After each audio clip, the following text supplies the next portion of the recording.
الرحمن الرحیم۔ حضرات،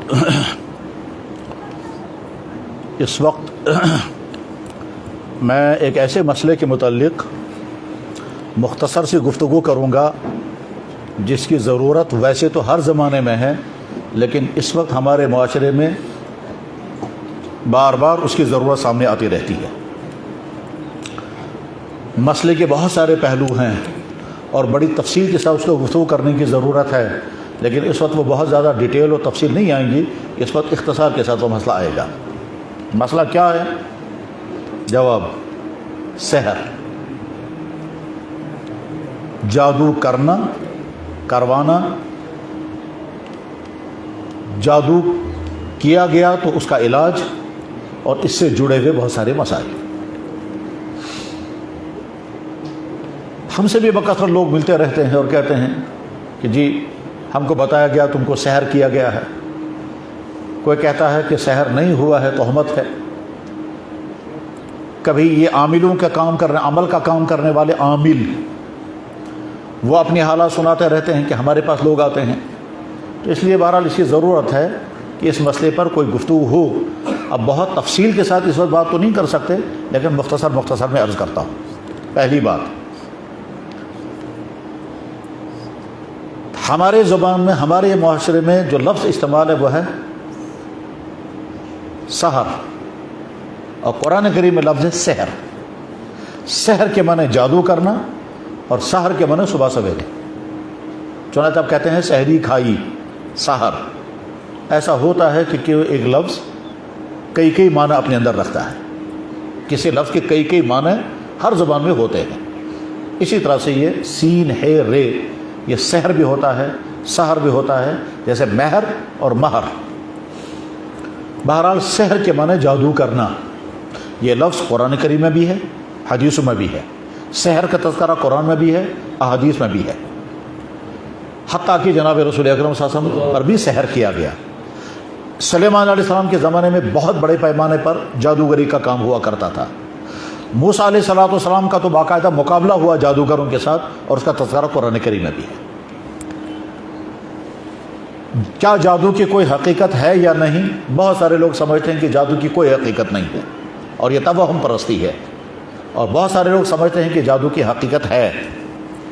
تو اب میں مختصر ایک چیز عرض کرتا ہوں۔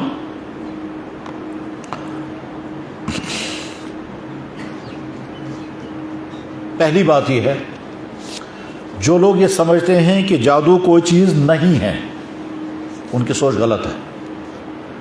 جادو کی حقیقت ہے، جادو کے اثرات ہوتے ہیں، جادو سے تکلیفیں پہنچتی ہیں، جادو کے نتیجے میں وہ سب کچھ بھی ہو سکتا ہے جو انسان عام حالات میں سوچ بھی نہیں سکتا۔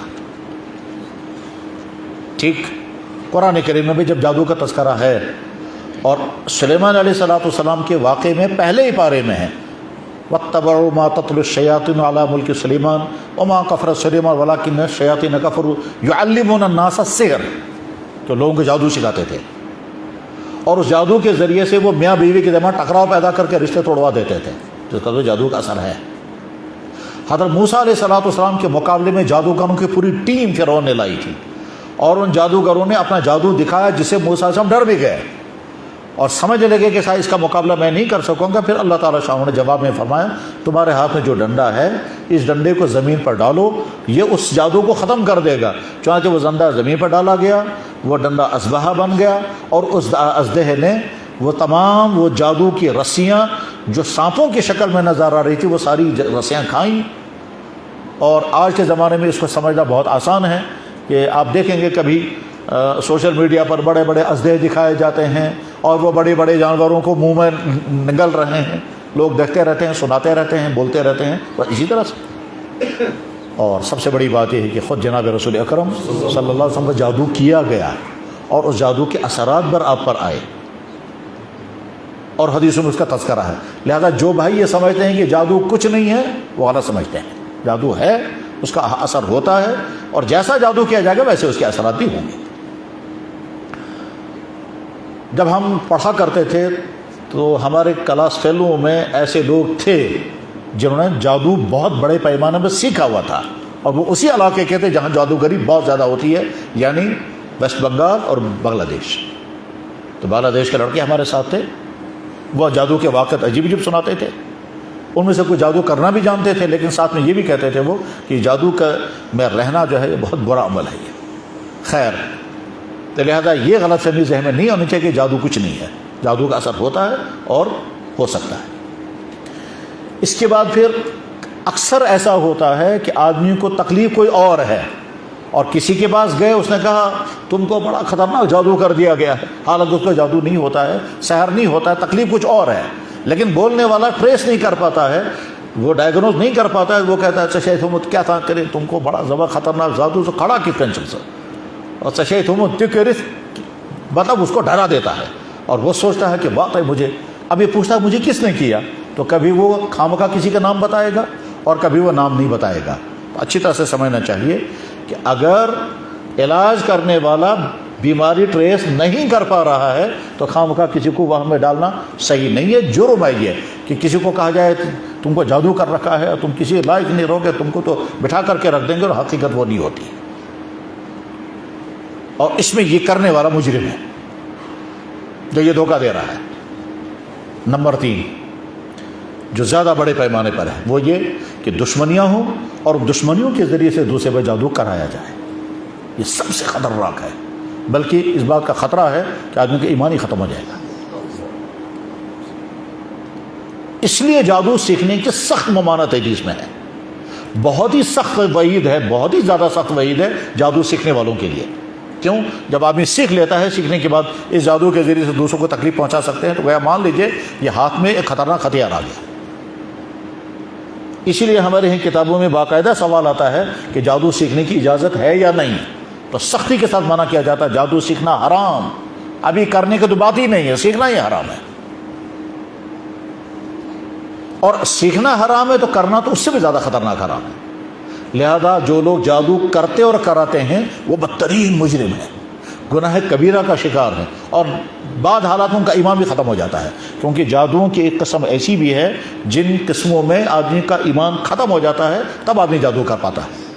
جیسے کہ میں نے بتایا کہ ہمارے ساتھ ایک پڑھتے تھے بنگلہ دیش کے، تو ہم ان سے بار بار پوچھتے تھے جادو کی قسمیں بتاؤ، تو ہم معلومات کے لیے پوچھتے تھے یا تفریح کے لیے پوچھتے تھے، نئی نئی باتیں سنیں گے، ہم کو کرنا کچھ نہیں ہوتا تھا. تو ایک دفعہ اس نے یہ کہا کہ ایک بہت بڑی بلڈنگ، اس نے کہا تھا جیسے دلی کی پارلیمنٹ، کہا تھا اس طرح کی بلڈنگ ہم جادو کے زور سے 3-4 منٹ پر نیچے گرا دیں گے.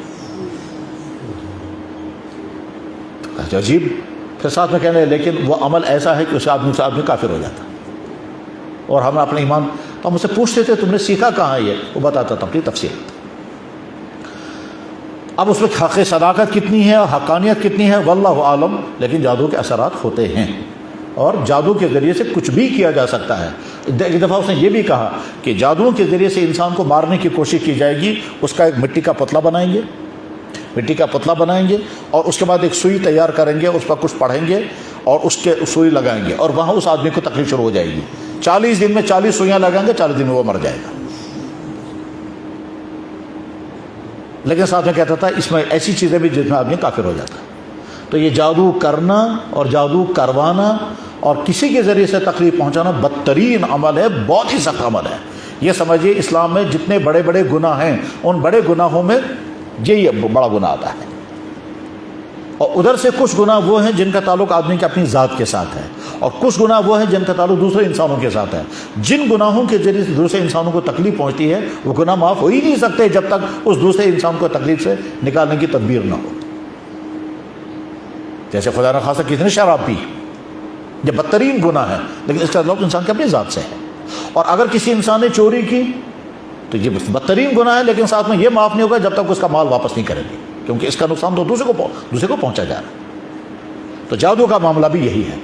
اس لیے جو لوگ جادو کرتے ہیں، جو کرواتے ہیں اور دشمنیوں میں انتقام لیتے ہیں وہ سخت مجرم ہیں. اور یہ یاد رکھنا چاہیے کہ اکثر ان انسانوں کو دنیا میں سخت سزائیں لگتی ہیں، ایسے عذابوں میں مبتلا ہوتے ہیں کرنے والے بھی اور کرانے والے بھی. اور کبھی کبھی وہ زبان پہ لاتے بھی ہیں کہ ہم نے دوسروں کے ساتھ جو کیا وہی ہمارے ساتھ ہوا. خصوصاً وہ جو جادو کرتے ہیں، اور اس میں مختلف لوگ کون کون کس طرح سے کرتے ہیں. تو اس میں کچھ لوگ جو ہیں وہ ایسے بھی ہیں کہ وہ پیسہ کمانے کا ذریعہ بناتے ہیں اس کو. یہیں سے جادو کریں گے, یہیں سے جادو کریں گے, یہیں سے تعویذوں کے ذریعے سے انسان کو پریشانی میں مبتلا کریں گے, پھر کسی انسان کو اس کے بعد بھیجیں گے اتفاقاً ملاقات کرانے کے لیے. وہ مزاج پرسے گا, وہ کہے گا کیا بات ہے, کیسی تھے, کہا میری کچھ ہو, کہنے لگا میں آپ کو ایک آدمی بتاؤں گا, ہو سکتا ہے وہ آپ کا علاج کرے گا. اب یہ پہنچے گا اس کے پاس, یہ آدمی جب چیک کرے گا ادھر سے اسی نے تعویذ کیے ہیں اس کو, اور یہ اس کے بعد پھر اس کا علاج کرے گا, لیکن ساتھ میں یہ کہے گا کہ اس کو بہت پیسہ لگے گا. تو اس طرح سے کچھ لوگوں نے تعویذ کے عمل کو, تعویذ کے کام کو, جادو کے کام کو پیسے کمانے کا ذریعہ بنا رکھا ہے, تکلیفیں پہنچائیں گے. اور اس میں بعض لوگ بہت بڑی بڑی رقمیں بھی کھینچتے ہیں.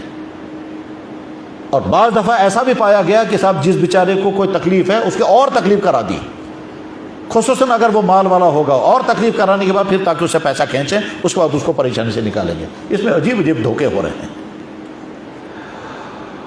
بہرحال یہ جادو کرنا اور کرانا بدترین عمل ہے. اس میں کبھی کبھی یہ بھی ہوتا ہے کہ دوسرے سے پوچھیں گے جناب ہمیں تو کسی سے دشمنی ہے ہی نہیں, تو ہمیں کون کرے گا جادو. وہ کہے گا نہیں کسی نے کیا ہے ضرور. کبھی وہ سچ ہوتا, کبھی جھوٹ ہوتا ہے. کبھی سچ ہوگا واقعتاً جادو ہوتا ہے, واقعتاً سحر کیا ہوا ہوتا ہے, اور کبھی اسے پتہ نہیں چلتا لیکن اسے کچھ نہ کچھ تو بتانا ہے, کیونکہ وہ یہ تو نہیں کہے گا کہ صاحب مجھے ڈائیگنوز نہیں اور آپ کو تکلیف کیا ہے. یہ کہنا بہت مشکل ہے ڈاکٹر کے لیے, جیسے ڈاکٹر کے لیے یہ کہنا بہت مشکل ہے کہ مجھے پتہ نہیں چل رہا آپ کو کیا تکلیف ہے. مولوی کے لیے کہنا بڑا مشکل ہے کہ مجھے مسئلہ معلوم نہیں.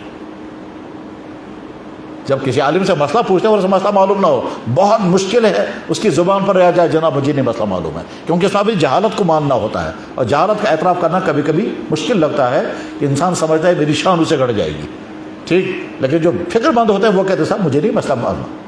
یہ کہنا مجھے مسئلہ معلوم نہیں علماء کے لیے, مفتیوں کے لیے بہت مشکل ہے, اور ڈاکٹر کے لیے یہ کہنا بہت مشکل ہے مجھے پتہ نہیں چل رہا آپ کو بیماری کیا ہے, ٹھیک. اور جب بیماری نہیں پتہ چلتا تو وہ ویسے ہی دوائیاں لکھتا ہے تسلی کے لیے. اسی طرح سے جن عاملوں کے پاس جب لوگ جاتے ہیں اور اس کو پتہ نہیں چل پا رہا ہے اس کو تکلیف کیا ہے, یا نظر ہے, یا جادو ہے, جسمانی تکلیف ہے, یا ٹینشن ہے, انزائٹی ہے, یا ڈپریشن ہے, پتہ نہیں چل رہا ہے, بس وہ کہے تم کو ایسا جادو خطرناک کر رکھا ہے اور کچھ مت پوچھو کیا کر رکھا ہے.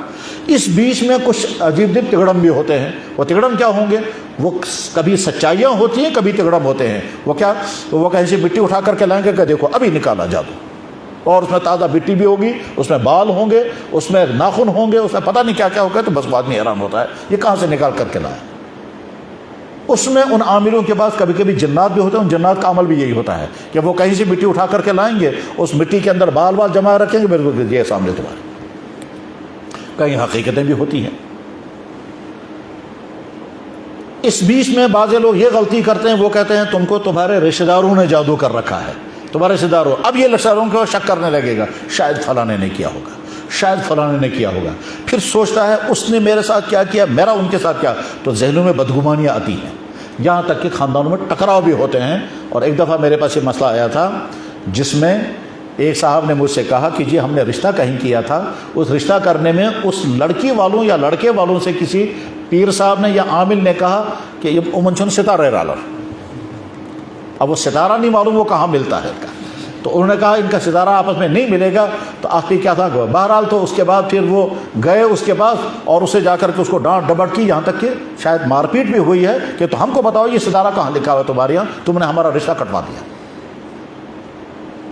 اور کبھی کبھی یہ عاملوں کا کام کرنے والے ہم سے بھی پوچھتے ہیں, کیا پوچھنا ہے کہ جناب ہمیں کبھی بتانا ہوتا ہے, بتا سکتے ہیں یا نہیں. تو ہم پہلا سوال کرتے ہیں آپ کے پاس سورس کیا ہے. کسی کے بارے میں یہ کہنا کہ صاحب تم کو جادو کیا اور فلاں نے نہیں کیا, آپ کے پاس سورس کیا ہے. آپ کیسے کہیں گے صرف شک کی بنیاد پر کسی کے بارے میں فلاں نے تم کو جادو کیا ہے. صرف شک کی بنیاد پر اندازہ لگا کر کے کسی کو تہمت لگانا صحیح نہیں ہے. ویسے اگر کوئی جادو کر رہا ہے یا کروا رہا ہے تو وہ تو بدترین گناہ ہے, جیسا کہ میں عرض کر چکا. اس میں کوئی شک نہیں ہے کہ سوسائٹی میں اس طرح کے لوگ ہیں جو جن کا کام ہی یہی ہے, اور اس کے ذریعے سے تکلیفیں پہنچانا, اس کے ذریعے سے عداوتیں ظاہر کر, اس کے ذریعے سے پیسہ کھینچنا, اور نہ جانے کیا کیا ہوتا ہے. اس میں بعض لوگوں کو وہم بھی ہوتا ہے, تکلیف کچھ اور ہوگی اور وہم ہوگا. جناب ہر وقت اسی وہم میں مجھے کسی نے کچھ کر دیا, مجھے کسی نے کچھ کر دیا. ہوتا کچھ نہیں ہے, ہوتی ہے جسمانی تکلیف. چنانچہ ایک جادو کے کام کرنے والے سے ایک دفعہ میری ملاقات ہوئی, تو وہ ہو سکتا ہے شاید کسی درجے کے ماہر بھی ہوں گے لیکن کشمیر سے باہر.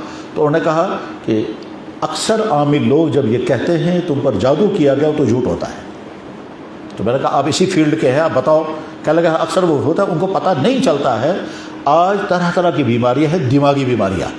ان دماغی بیماریوں میں پتہ چلتا نہیں ڈاکٹر کو کیا ہے، وہ دماغی بیماری ہوتی ہے.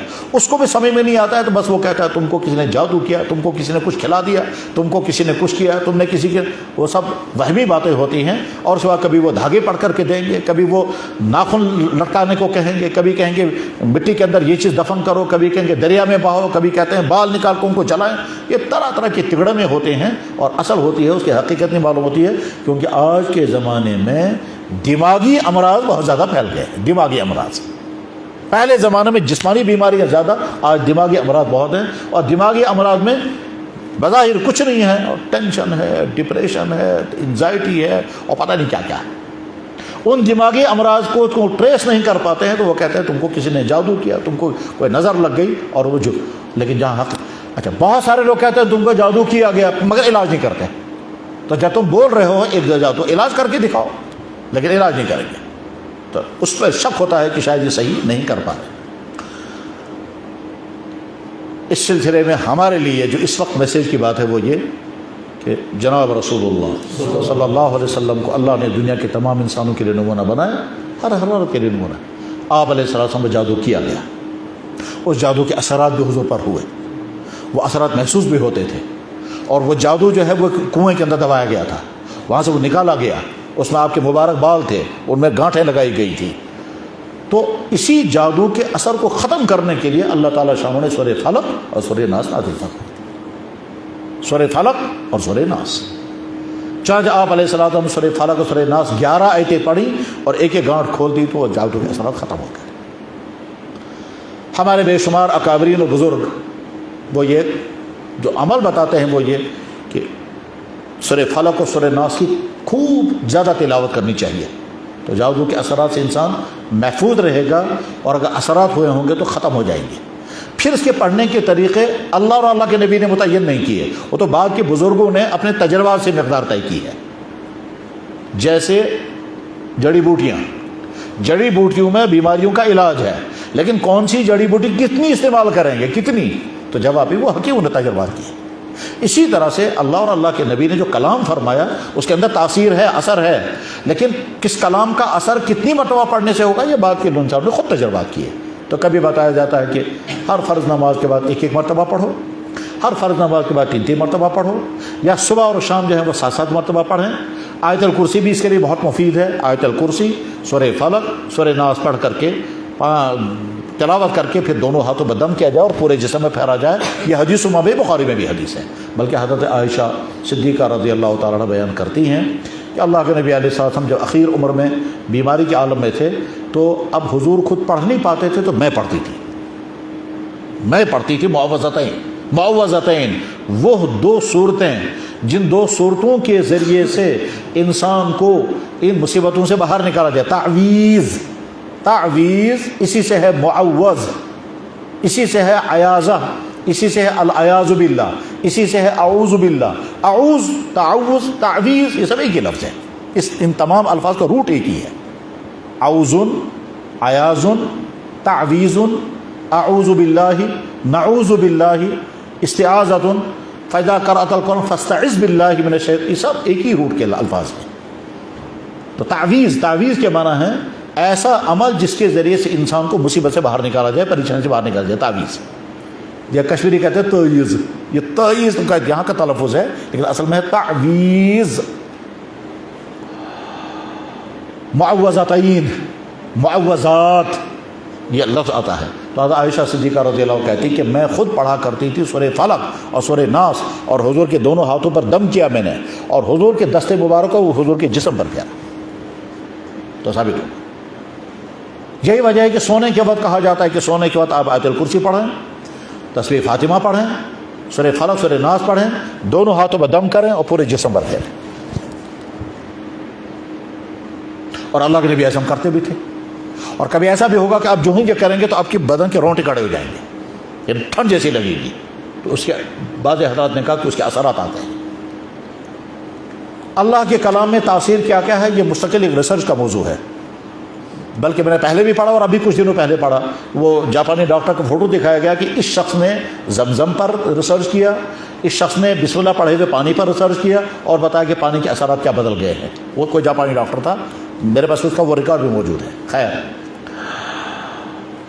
اس سے تھوڑا بڑا عمل جو ہے وہ کون سا ہے کہ ہمارے بہت سارے اکابرین بزرگوں نے، حضرت شاہ ولی اللہ رحمہ اللہ تعالیٰ کے بعد اور اس کے بعد ہم تک جتنے بڑے بڑے بزرگ آئے ہیں، ان تمام بزرگوں نے قرآن کریم کی کچھ آیتوں کو الگ نقل کیا ہے اور ایک ہی جگہ ان کو جمع کیا، اس کو کہتے ہیں منزل۔ اس منزل کی تلاوت کرنی چاہیے۔ اس منزل میں عالم شریف بھی ہے، وہ آیتیں ہیں جن آیتوں میں جنات کا تذکرہ ہے، وہ آیتیں ہیں جن آیتوں میں جادو کا تذکرہ ہے، وہ آیتیں ہیں جن آیتوں کے ذریعے جادو کے اثرات ختم ہو جاتے ہیں۔ ان آیتوں کو نشان لگا کر کے پڑھایا جاتا تھا، اب وہ الگ چھپی ہوئی منزل کے نام سے اس کی تلاوت کرنی چاہیے اور تلاوت کر کے پھر پانی پہ دم کرنا چاہیے اور اس کے بعد پھر انسان کو پینا چاہیے، تو اس کے اثرات بھی ختم ہو جاتے ہیں۔ کچھ لوگ پوچھتے ہیں کہ جیسے بعض امام، بعض مدرسوں کے پڑھے ہوئے لوگ کہ جی ہم جادو سیکھیں یا نہیں، تعویذوں کا کام سیکھیں یا نہیں، تو ان کو پہلے چیک کرنا ہوتا ہے، ان کو دیکھا جاتا ہے کہ آپ کیوں سیکھنا چاہتے ہیں۔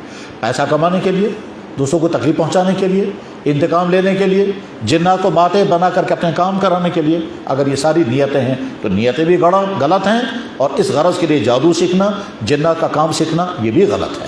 اور اگر کوئی اس غرض سے سیکھنا چاہتا ہے کہ میں دوسروں کو مصیبتوں کو دور کروں گا، پریشان حال لوگوں کا علاج کروں گا، تو اس کو کچھ شرطوں کے ساتھ اس کو اجازت دی جاتی ہے کہ آگے چل کر کے تم اس کے ذریعے کسی کو تکلیف نہیں پہنچاؤ گے، اس کے ذریعے سے کسی کو مصیبت میں نہیں ڈالو گے، اس کے ذریعے سے دولت جمع نہیں کرو گے، وغیرہ وغیرہ۔ پھر یہ جنات کا عمل جو ہے یہ بہت خطرناک بھی ہوتا ہے، لیکن وہ ہمارا نہ سبجیکٹ ہے، نہ ہم اس فیلڈ کے آدمی ہیں، نہ ہم نے سنا، ہم تو شرعی تو ضابطے کے مطابق مسائل بیان کرتے رہتے ہیں۔ ایک دفعہ کسی صاحب نے مجھے فون پر بتایا، کہا لگے جی جناب میں جنات کا عمل جانتا ہوں، لیکن کبھی کبھی ایسی شکل بھی پیش آتی ہے کہ جنات کو قتل کیے بغیر کوئی چارہ کار نہیں۔ میں نے کہا مثلا کیا لگا؟ مثلا یہ کہ کسی غیر شادی شدہ لڑکی کے ساتھ جنات کے غلط تعلقات، اور ہم پوری کوشش کرتے ہیں وہ اس سے بچے، لیکن وہ چھوڑتا نہیں اسے، تو ہمارے پاس ایک ہی راستہ ہے کہ ہم اس کو قتل کر دیں، تو جنات کو قتل کرنے کی اجازت ہے یا نہیں؟ میں نے کہا بڑا مشکل مسئلہ ہے۔ تو اندر ساتھ میں وہم بھی ہو گیا کہ ایسا نہ ہو میں کہوں گا جائز ہے اور ادھر کے بعد وہاں آ کر کے ہم کو کہیں گے تم نے ہمارے مارنے کا فتویٰ جاری کر دیا ہے، تو اس لیے تھوڑا سا اندر سے ڈر بھی لگا۔ لیکن بہرحال مسئلہ تو بتانا تھا، اس لیے مسئلے کی تحقیق کی، اور ہمارے بزرگوں میں دین اسلام مکمل ہے۔ چاہے حضرت مولانا اشرف تھانوی رحمہ اللہ تعالیٰ کے فتویٰ میں ملا، اور حضرت مولانا انور شاہ صاحب کشمیری رحمہ اللہ تعالیٰ کی کتاب میں ملا کہ جب کوئی چارہ کار نہ ہو اور جنات کے شر سے بچنے کی کوئی شکل نہ ہو تو اس جنات کو قتل کرنے کی اجازت ہے۔ اب وہ قتل کیسے کرتے ہوں گے، کیا کرتے ہوں گے، یہ وہی جانے، جنات کا کام کرنے والے، وہ ہمارا فیلڈ نہیں ہے۔ بس خلاصہ یہ جادو کے اثرات ہوتے ہیں، اس کا انکار نہیں کر سکتے۔ جادو کرنا اور کرانا سخت ترین جرم اور بدترین جرم ہے، کرنے والا بھی کرانے والا بھی، اور جو لوگ یہ کام کرتے ہیں وہ بدترین مجرم ہیں۔ اکثر حالاتوں کا ایمان بھی ختم ہو جاتا ہے، لیکن وہ سمجھتے ہیں کہ ہم ایمان والے ہیں۔ جو لوگ جادو کرتے رہتے ہیں، ادھر سے وہ کاٹتا رہتا ہے، یہ پھر کرتا رہتا ہے، وہ کاٹتا ہے، یہ سمجھے مستقل دشمنیوں کا سلسلہ ہے۔ یہ مستقل دشمنیوں کا سلسلہ یہ اور زیادہ بدترین جرم ہے۔ جادو کے اثرات دور کرنے کی تدبیریں بھی ہوتی ہیں، وہ جائز تدبیریں بھی ہیں اور ناجائز تدبیریں بھی ہیں۔ جادو کے اثرات اور جنات کے اثرات کو ختم کرنے کے لیے بعض شکلیں شرکیات کی بھی ہیں، اس میں شرک بھی ہوتا ہے، اور وہ شرک کے نتیجے میں جادو کا اثر ختم ہوگا یا نہیں ہوگا، لیکن شرک کرنے کا گناہ بھی ضرور ہوگا۔ اس میں بعض تعویذ ایسے بھی ہوتے ہیں جس میں خالی شرک ہوتا ہے، اور بعض تعویذ ایسے ہوتے ہیں جس میں شرک نہیں ہوتا ہے۔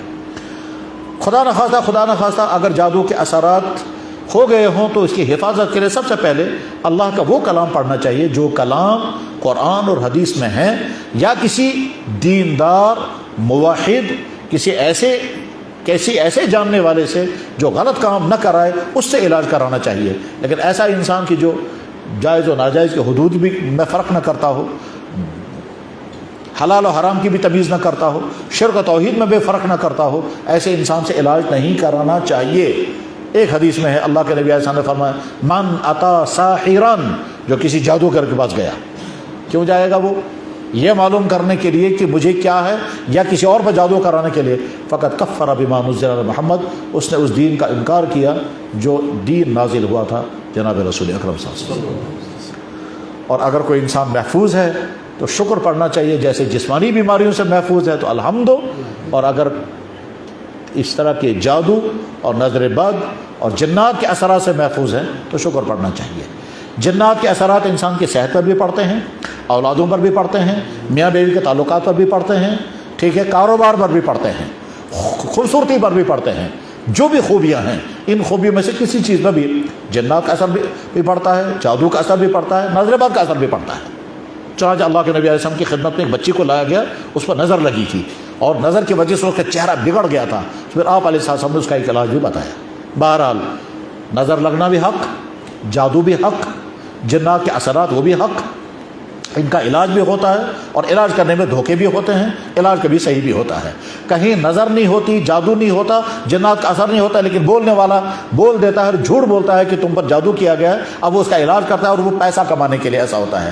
یہ مسئلے کی تقریباً اکثر شکلیں آ گئی ہیں، اور اس میں کچھ پہلو اور بھی ہیں۔ آئندہ انشاءاللہ کسی مجلس میں ان مسائل کو بھی بیان کرنے کی کوشش کریں گے۔ وآخر دعوانا الحمدللہ رب العالمین برحمتک یا ارحم الراحمین۔ یہ جو مسئلہ کسی نے لکھا ہے یہ کب لکھوں؟